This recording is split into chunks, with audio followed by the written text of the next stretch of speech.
starting to feel yourself a bit.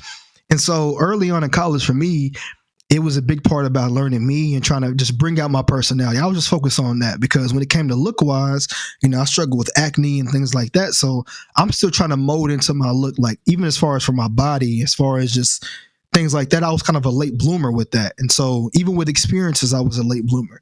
But I'm starting to meet women in college that are like beautiful women, and they're attracted to me. They're telling me what they want to do. They're putting the pressure on me, and they're kind of leading me towards the water. And even though I don't really know what I'm talking about with what I'm doing, they still willing to help me. And this is where quality over quantity comes in, because no matter what, if somebody's feeling you and they vibing with you, they going to kind of give you some breathing room. They ain't going to sit there and just hold everything over your head. Like, they're going to be like, you know what? Such and such is like, she look good. She might be a little bit nerdy, but I want to take a little time to get to know her because she might have another side to her when we together. And so as I got through college, was moving through college, I would say sophomore, junior year, now I'm really starting to feel myself. Now I'm really starting to understand and trying to look at things in a different way. Junior year comes by. Okay, DeMarcus is really starting to understand sex appeal, right? Okay, we dressing, a bit nicer. We starting to bring out the suits and things. We're going to derbies. We starting to understand, okay, we got a sauce here. You know what I'm saying? We really are I would say towards the end of sophomore year. Actually, maybe, yeah, towards the end of sophomore year, junior year is we feeling that we got a sauce to us. We getting told we got a sauce. Women are saying there's something about you, and you a young buck, junior year, you probably about to be 21. You done had to where now, okay, you ain't just attracting women your age and maybe, women that's a year younger than you. You attracting these older women. You attracting, the women that's seniors. I would say actually, let's go back a little bit. Freshman year. Freshman year is when you see it.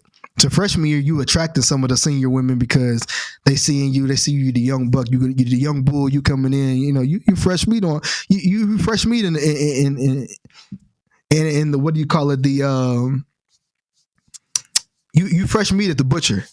And so they're like, okay, I'm trying to see what this is about. And so now when you get to your sophomore, junior year, the women might be a year or two older than you, but they grown women.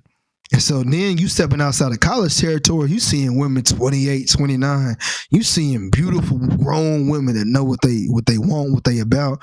Then you meet some women that's mid 30s. You know what I'm saying? That might be, a little bit too far out for some of y'all, but I remember being back in college where I would shoot my shot at a woman that was older, because I'm like, man, one thing that's a misconception with women is that it's always told that or said that women, they fall off for the sex appeal whenever they get past they late 20s going into their 30s. Listen, I don't know whoever came up, if it's the red pill, weird ass niggas or whatever, but I've seen some of the coldest women that once they approach 30, boy.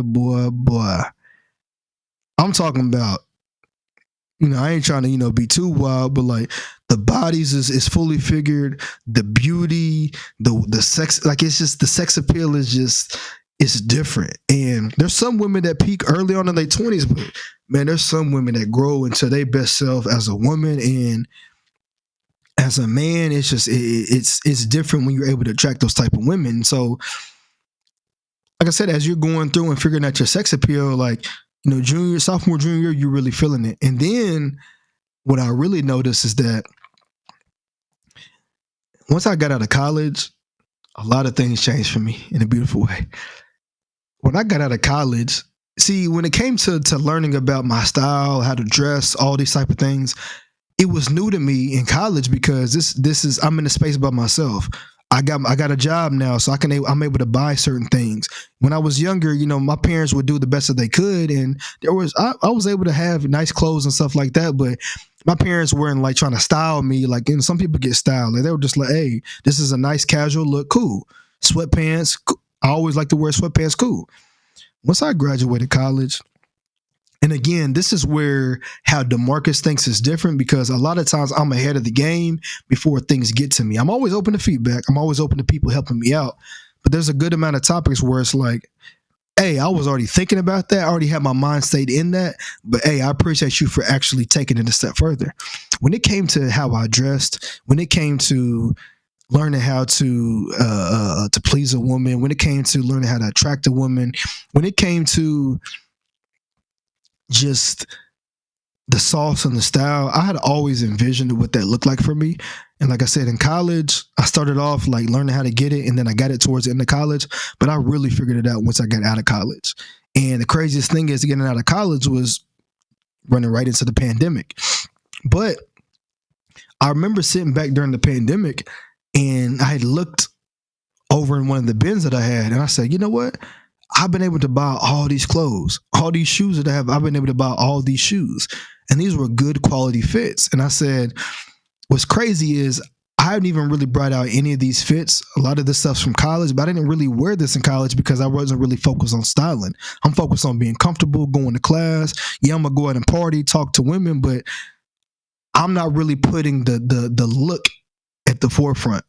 Now, if I would have put the look at the forefront, man, I would have had, there's no telling how much more that I would have been into. But when I got out of college and during the pandemic, I was just sitting around and looking at all the fits and stuff I had. And what I said in my head, I said, whenever I move, I'm going to be able to style in the way that I want to. I'm going to be able to mold and find the look that I want to. I'm really going to mold into what I deem as him, like for me. Like, it's not about like trying to be him, to try to be like head honcho and try to be cool. I'm going to look like him for DeMarcus because I envision what that looks like. So I kid you not, whenever I got to New York, and I don't just fully take credit for myself.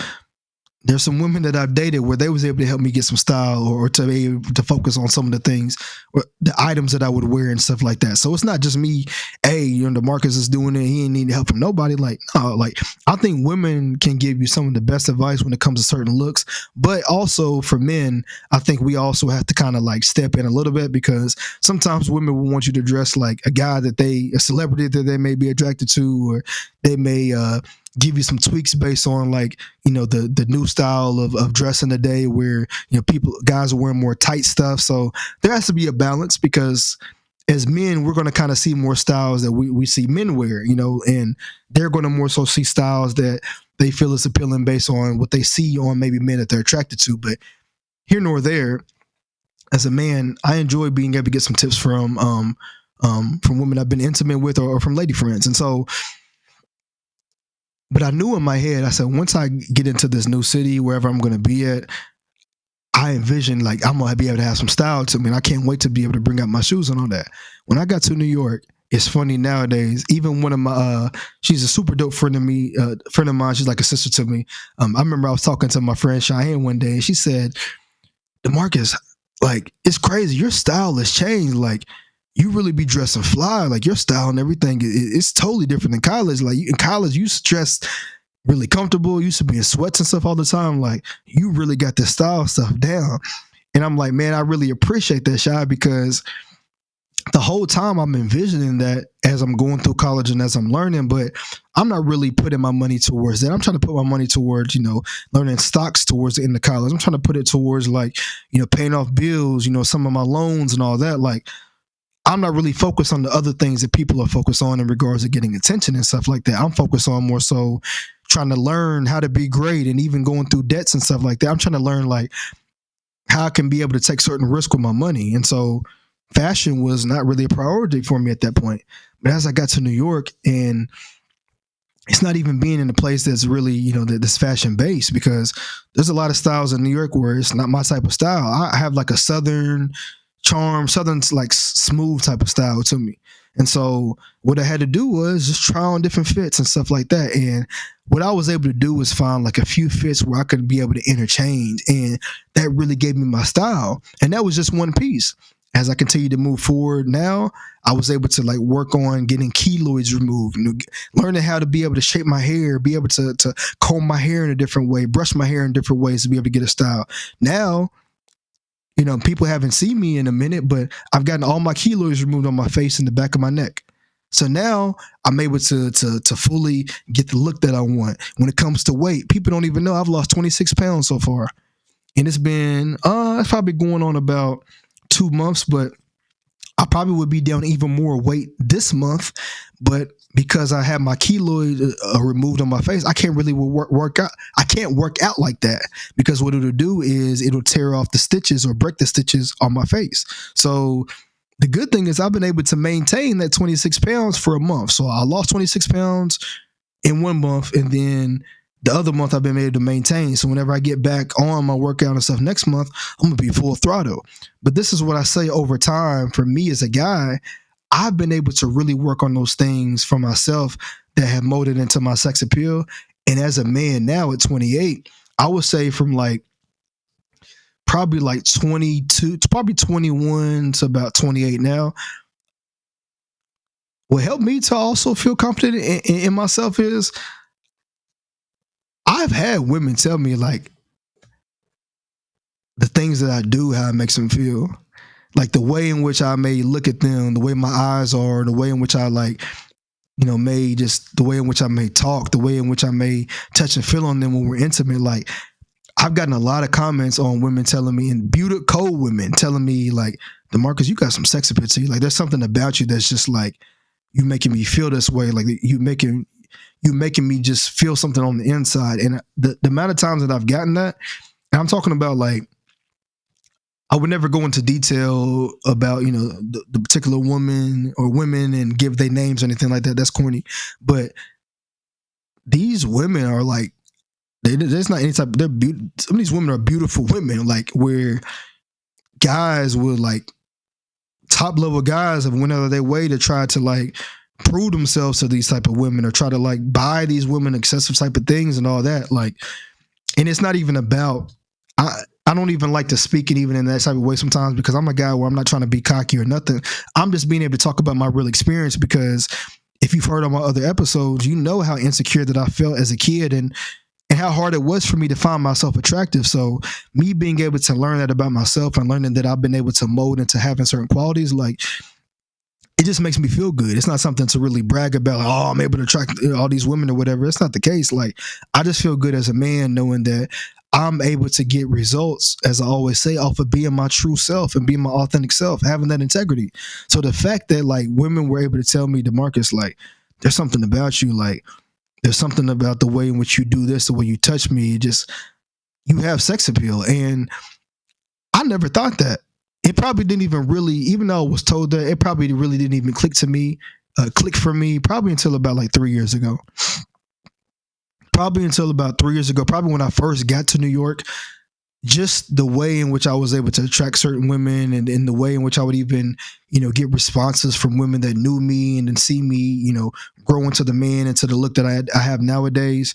I was like, wow, like I'm getting feedback and I'm getting messages and things where like, it's not even just about the look. It's just about like my confidence that's being shown, my self-esteem, like all this is coming together. And this is what makes somebody have sex appeal.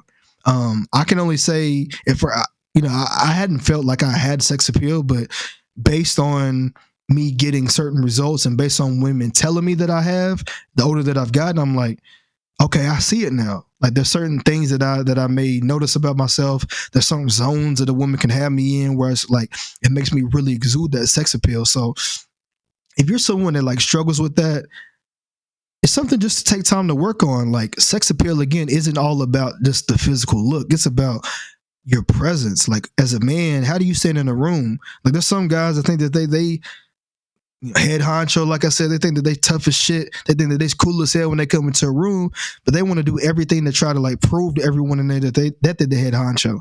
For me, if I'm in a room, it's like, hey, if people show me love, like I always, when I go into rooms, I have a presence where I can be a popular guy. I've been popular most of my life, and I've been a person where a lot of people love. But it's where a lot of people will know me, but I'm never going to get the type of respect that I deserve. And there's a lot of people like that. You know why? Because you're not going to get a type of praise on the level that certain people that try to prove everything get. And I'm okay with that because I realize that because of who I am, it's not about me getting all the praise or me getting the most shine. What it is about is me being able to treat each and every person that I can in the right way, or being able to have, a good conversation, being able to be respectful for the people that I care about, people that I get to know, and me just being showing up as authentic. So if that has to be where only two women at a party find me attractive versus a guy that may have 10, 12 running at him because of who he quote unquote says that he is or tries to be, that don't make me feel any type of way, because I know that at the end of the day, the authenticity is going to reign over all of that. And most likely the women that's running to the guy that's trying to be cool and trying to be somebody that he's not, deep down inside, they truly want a guy like myself. But because of my emotional intelligence, because of my value, I'm not even going to give them women time, because you don't even deserve my time. If that's the type of energy that you want and that you on, if you only focus about the status and about this and that, you're not the type of woman for me anyway. So I ain't even paying you no attention. And for real, the baddest woman to me over here is these two women that I've been talking to that is similar to me, that ain't getting the type of love that they do, that they should, because they ain't putting themselves at the forefront, but they got the best sex appeal in this room. They the sexiest women that I done come across in a minute. That's how it be. And so when it comes to sex appeal, it has nothing to do with even weight. It has nothing to do with all that type of stuff. Like someone that has top tier sex appeal, and this woman is over the age of 50. And there's just something about her that is just like, you can just sit and listen to her talk all day and just look at her, is Jill Scott. If you're not hip to Jill Scott's sex appeal, I mean, that she is one of the epitomes of sex appeal. If we want to talk about a younger woman that has a sex appeal that's just different as well too, I mean, everybody knows Taylor Rooks. Like, she exudes a sex appeal where when she's around other women that are beautiful, I mean, she just, the way in which she shows up and the way in which she inserts herself into spaces is different. But let's go back to Jill Scott. Jill Scott is a bigger size woman, but Jill Scott looked good. Like, Jill Scott is fine. I mean, I'm 28 years old, and if I could have, if I could have a experience with Jill Scott, I'm gonna do it in a heartbeat. If she's like, hey, I'm trying to experience a young man, and she's like, I want to experience, a 28-year-old, please give her my phone number ASAP. Give her all my contact information, and I'll give her a calendar invite so we can figure out a time to do it, because that woman right there, bruh, it's just the way in which she talks and everything. And I don't really even get to the zodiacs, but it's probably because she Aries too. The Aries, we a little bit different, but I like it too, because the times that I've heard Jill Scott talk, and then as I've heard her in like interviews and stuff like that, she's very calm and collective. Somebody else that talks in a similar way, I can't say the sex appeal is the same, but I do like, there's something about her as well too, but it's Ari Lennox. The way in which she kind of has like that calm talk and that kind of like kitty energy, but it's like you can be real at the same time. Her and Jill Scott have that same type of like way in which they speak. But like Jill Scott, she's a bigger woman, but I mean, she just makes, you can just tell that she make a man feel like good about himself. Like, she gonna make sure when you're in the presence of her, you taken care of. She gonna make sure that like you just feel good. And the way that she looks at you and the way that she's touching, I can just tell, like, I mean, she just going, let me move on to another topic now, because Jill Scott, she just got that type of energy. And that's where, to me, for like an epitome of sex appeal, is a woman like her. Even somebody else that like, y'all might think that I'm crazy for, but like, as she's gotten older, and now, I mean, she kind of dressed a bit tomboyish when she was younger, but like, she dresses, and her glow and glamour is like of a, just like of a pretty beautiful woman. It's like Queen Latifah. I know Queen Latifah don't date men, but like, have you heard the way Queen Latifah talks? Have you seen the way in like which her eyes look whenever like she's in photos, whenever she's like having conversations? Like, I mean, it's just, it reels you in. It just makes you feel at ease. It makes you just feel like, dang, I want to get to know her and talk to her more. And like I said, for the younger folks, like I said, Taylor Rooks, you know what I'm saying? Like, who's some other ones that have like a,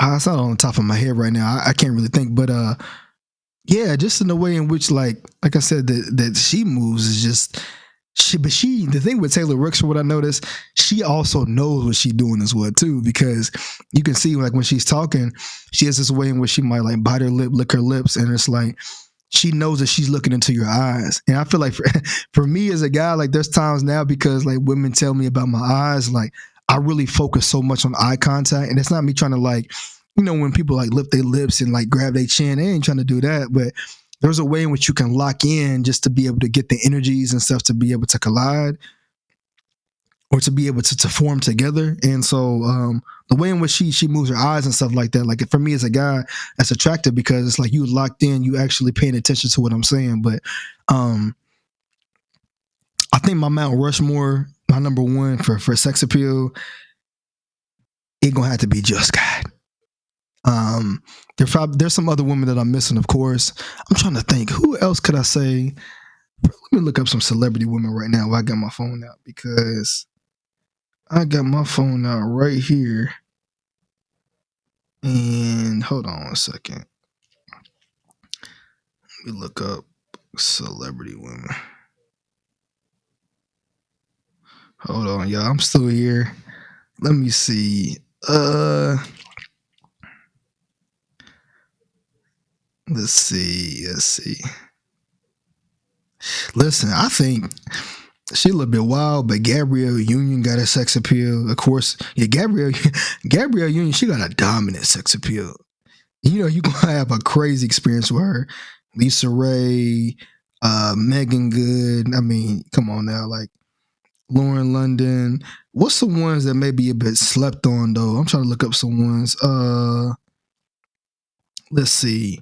Oh, like Sanaya Lathan. Oh, how can I forget Sanaa? Ooh. Y'all gonna think that I'm a cougar lover because these women is way older than me, but like Sanaa Lathan, come on now. Queen Latifah. I done talked about Queen Latifah. Queen Latifah could call me up too. I seen. Dang, I'm making it seem like I love older women. I mean, I do like older women, but Layla Hathaway. I mean, I see her. She's looking fine coming down that Jennifer Hudson runway. Who else? Let me see. Yeah, I think I said Lisa Ray. Lisa Ray was cold. I'm trying to figure out who else on here. Who's some of the younger celebrities? Let's see. Let me see.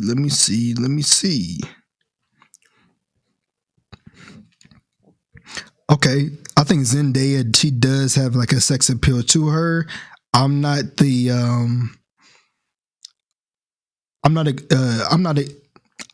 attracted to her body type, but I don't think she's an ugly woman. She's a good looking woman.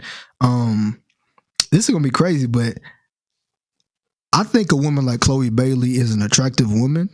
And this is not to compare her and her sister. Like, we're not about to, compare two black women, but I think her sister has like a natural sex appeal to her. I'm not as attracted to her sister, but her sister has a glow and a presence that even when they're taking photos and stuff together, it just feels natural. Okay, hold on. Let me stop the convo real quick. Paige Hurd. Yes. Can we talk about Kyla Pratt? Kyla Pratt, and she's a married woman, so I got to be respectful, but that woman ain't aged since she was on the Proud Family. And she is cold-blooded.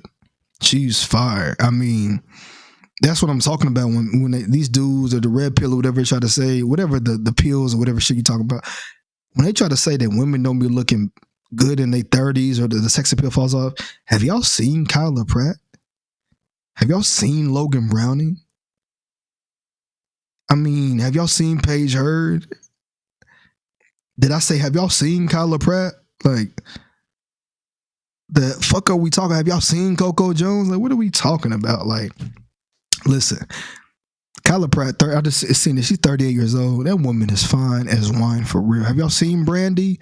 Like, but this is just what I'm talking about when it comes to sex appeal. So, this is a longer episode. So for me, when it comes again to sex appeal, it's something that I've had to learn. When I see sex appeal as a man, like, it's different. I'm not sitting there trying to go based off what all men like or what all men think is hyping up or whatever. Like, there's a certain type of sex appeal that I like and love, and I'm able to spot that out. And for me as a man, like, I feel that's why I've been able to have, good quality experiences outside of, some of the negative or bad ones. There's been more quality than there has, way more quality than there has been quantity, and way more quality than there has been bad experiences. But even as I get older as a man and even get deeper into my sex appeal, into my look, and am upgrading myself, like, the way that I find attraction and the way that I see attraction is totally different. And I love it because as a man, I don't have to, and I don't give myself to every single woman, but the women that I do end up attracting and seeing myself with, like, the experience of one woman makes it of, what people may think 20 or 30 years, or one or two, whatever it is. It's like, it ain't got to be all these high quantity numbers. Like, the quality is important. And for the fellas out there, the quality of the sex appeal of the situation and what the woman is comfortable doing or willing to do, bro, that's on you. That's on you. Listen, a lot of women are willing to take it to certain levels. There's a certain side to them that can be hidden, and it's on you, my boy, to be able to figure that out and to be able to get to that side. You can brag to your boys all day, hey man, I was going crazy, this and that. I made her do this and that. You might want to check to see if you really made her orgasm. You might want to check to see if you really had to get to that point. Because, and the thing too is, just because she don't orgasm don't mean it's not a great time. Just because she didn't ejaculate doesn't mean it's not a great time. Just because she didn't ejaculate don't mean it wasn't a great time. Like, someone would tell you that just because of how their bodies operate, you can just be having really great sex. For a guy, you can have really great sex and not ejaculate. Like, that just because you didn't come don't mean that it wasn't a great time. Like, no, you can still have a great time. Sometimes some of the best situations you can have is when you're edging, right? But that's a real conversation about sex appeal. Sometimes some of the best experiences you can have with somebody is the ones that are not intimate, the ones where you don't have to do anything physical. So this is my episode on sex appeal. This is kind of giving y'all just a breakdown of how I look at it, some of my experiences when it comes to understanding sex appeal and feeling out myself. Also, too, y'all getting a little bit of insight on some of the styles of women that I like. I named all Black women. I mean, there's some other women of other cultures and stuff too, that are celebrities that, I find attractive and things like that. But I'm always going to be, putting my Black women first, because, I mean, if you think about in the world, I mean, again, there's beautiful Asian women, there's some beautiful white women, beautiful Indian and all that. But, like, Black women are the top women in the world. I mean, there's so many different variations of Black that, I mean, listen, if you're a Black man and you say you don't like Black women, something's wrong with you, my boy. Like, you might really need to go check into a facility, because you're saying that you count out half of the world. Like, there's so many women in the world that are Black. And there's so many different countries where there's Black women. Like, it's not just tied to American women. It's not just tied to African women. It's not just tied to Caribbean women. Like, there may be an Australian Black woman. There may be a European Black woman. Like, so when you saying that you don't like Black women, that's crazy. And if you don't, hey, you missing out. I don't know what to tell you, but I ain't here to sit there and judge your situation or whatever. It's not my situation. What I am telling you, you might want to get you a little bit of flavor. You feel me? You might want to put a little bit of chocolate. You might want to get a little bit of vanilla. You might want to get a little bit of caramel.